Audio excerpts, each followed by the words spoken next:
اگر یسوع مسیح بیٹا ہے تو یسایہ 9 باب کی 6 آیت کے اندر انہیں ابدیت کا باپ کیوں کہا گیا؟ کیا یہ تثلیث کے عقیدے کے خلاف ہے؟ کیا ہم یسوع مسیح کو باپ کہہ سکتے ہیں؟ آج آپ سنیں گے ایک ایسی سچائی جو آپ کے ایمان کو جھنجھوڑ دے گی۔ عزیزو، ہمارے ذہنوں کے اندر یا ہمیں اکثر لوگوں کے ذہنوں کے اندر یا ان کی زندگیوں کے اندر ہمیں یہ سوال سننے کو ملتا ہے کہ اگر خدا ایک ہے تو یسوع مسیح اور باپ الگ کیسے ہو سکتے ہیں؟ آج ہم اس سوال کی روحانی سچائیوں کو بائبل مقدس کی روشنی میں سیکھیں گے اور سمجھیں گے۔ تو تیار ہو جائیے ایک چونکا دینے والی مگر بائبل پر مبنی تعلیم کے لیے۔ عزیزو، میں پاسٹر ملکہ لیورا آپ سب کی خدمت میں ایک بار پھر حاضر ہوں، اور آپ سب دیکھنے والوں کو جتنے اس یوٹیوب چینل پر دیکھ رہے ہیں بہت بہت خوش آمدید اور مسیح کی محبت میں آپ سب کو سلام۔ پہلی بات کہ کیا ہم یسوع مسیح کو باپ کہہ سکتے ہیں یا کیا یہ عقیدہ تثلیث کے خلاف ہے؟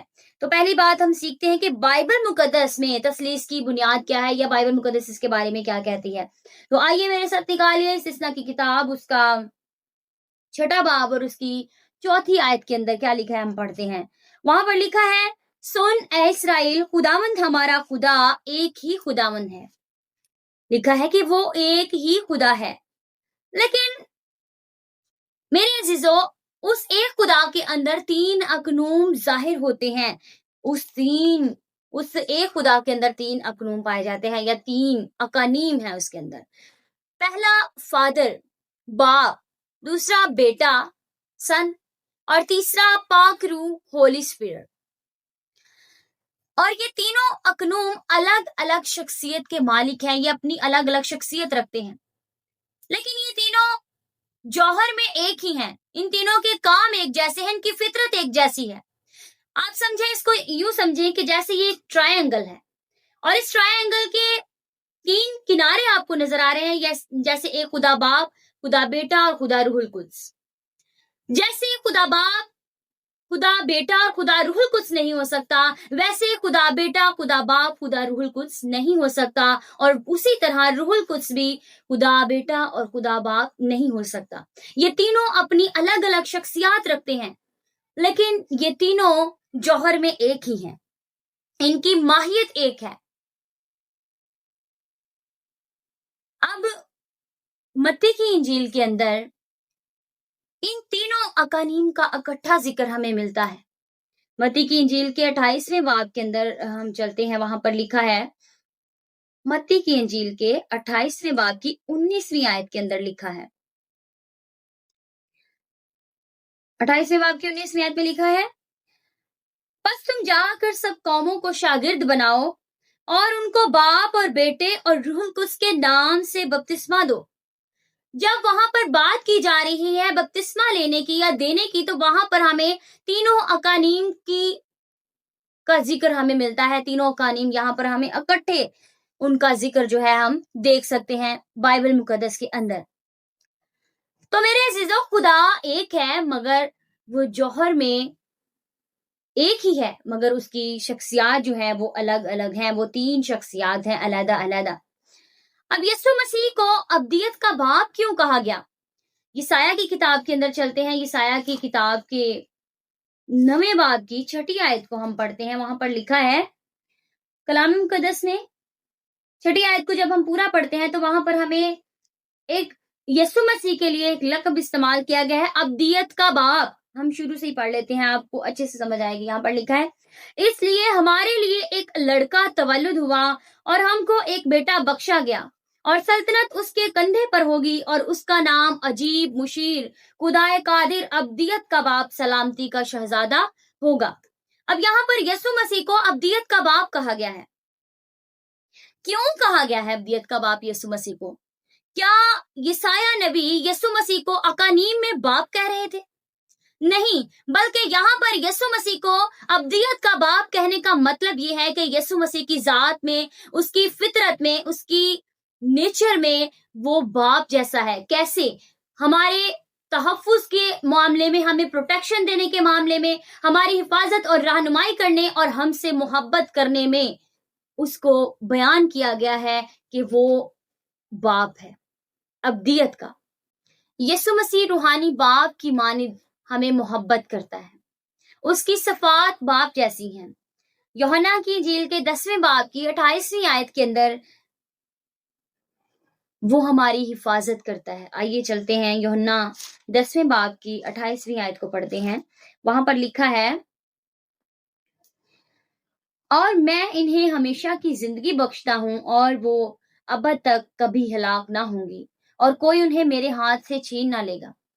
یسوع مسیح پروٹیکٹ کرتا ہے اپنی بھیڑوں کو جو اس کے پیچھے چلتی ہیں، ان کو وہ باپ کی مانند ان کی حفاظت کرتا ہے، انہیں پروٹیکٹ کرتا ہے، پھر نجات دیتا ہے اور نئی زندگی دیتا ہے۔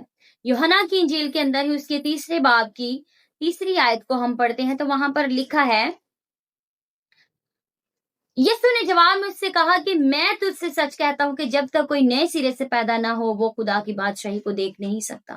یسوع مسیح ہی نجات دیتا ہے۔ جب نیقودیمس یسوع مسیح کے پاس آیا نجات کے بارے میں پوچھنے کے لیے، زندگی کے بارے میں پوچھنے کے لیے، تو یسوع مسیح نے اسے کہا کہ تو نئے سرے سے پیدا ہو، نجات پائے گا، زندگی پائے گا، آسمان کی بادشاہی حاصل کرے گا۔ پھر یوحنا کی انجیل کے 14ویں باب کی 6 آیت کے اندر ہی لکھا ہے کہ راہ، حق اور زندگی یسوع مسیح ہے۔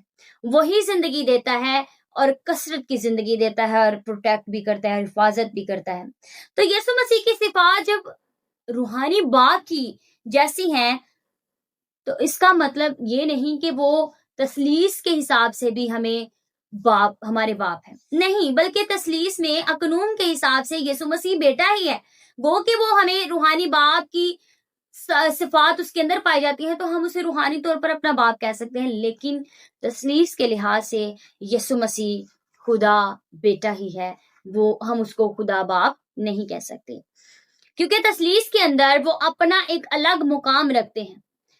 اور کچھ ایسی غلطیاں پائی جاتی ہیں، کچھ ایسی بدعتیں پائی جاتی ہیں جو یہ بات کہتی ہیں کہ یسوع ہی باپ ہے اور باپ ہی روح ہے۔ اس کو ماڈلزم کہا جاتا ہے، جو کہ بائبل مقدس کی تعلیم کے بالکل اگینسٹ ہے، غلط ہے۔ یہ غلط تعلیم ہے کیونکہ بائبل مقدس تو ہمیں سکھاتی ہے کہ خدا ایک ہے اور اس ایک خدا میں کثرت پائی جاتی ہے، اس ایک خدا کے اندر 3 اقنوم پائے جاتے ہیں، خدا ایک ہی ہے۔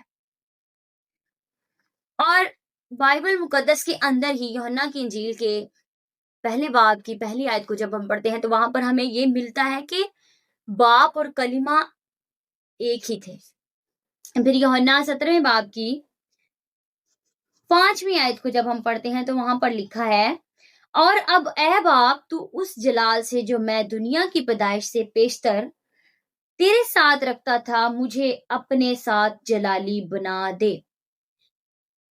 یہ آیت واضح کر رہی ہے، یہاں پر کیا کہتے ہیں یسوع مسیح کہ دنیا کی پیدائش سے پیشتر میں تیرے ساتھ رکھتا تھا جو جلال۔ اس کا مطلب کہ یسوع مسیح کی علیحدہ شخصیت ہے اور باپ کی علیحدہ شخصیت ہے، گو کہ وہ ایک ہے، گو کہ خدا ایک ہے لیکن ان کی شخصیت علیحدہ علیحدہ ہے۔ ہم یسوع مسیح کو میرے عزیزوں روحانی معنوں میں تو باپ کہہ سکتے ہیں، لیکن تثلیث کے لحاظ سے ہم اسے علیحدہ اقنوم رکھتے ہوئے یا علیحدہ شخصیت رکھتے ہوئے ہم اسے باپ نہیں کہہ سکتے۔ پہلے حصے میں پھر ہم نے سیکھا کہ کیسے ہم یسوع مسیح کو باپ کہہ سکتے ہیں اور کیسے ہم یسوع مسیح کو باپ نہیں کہہ سکتے۔ ہم نے یسایہ کی کتاب کے 9 باب کی 6 آیت میں پڑھا کہ وہ ابدیت کا باپ ہے، اسے ابدیت کا باپ کہا گیا ہے، اور کن معنوں میں اسے ابدیت کا باپ کہا گیا ہے؟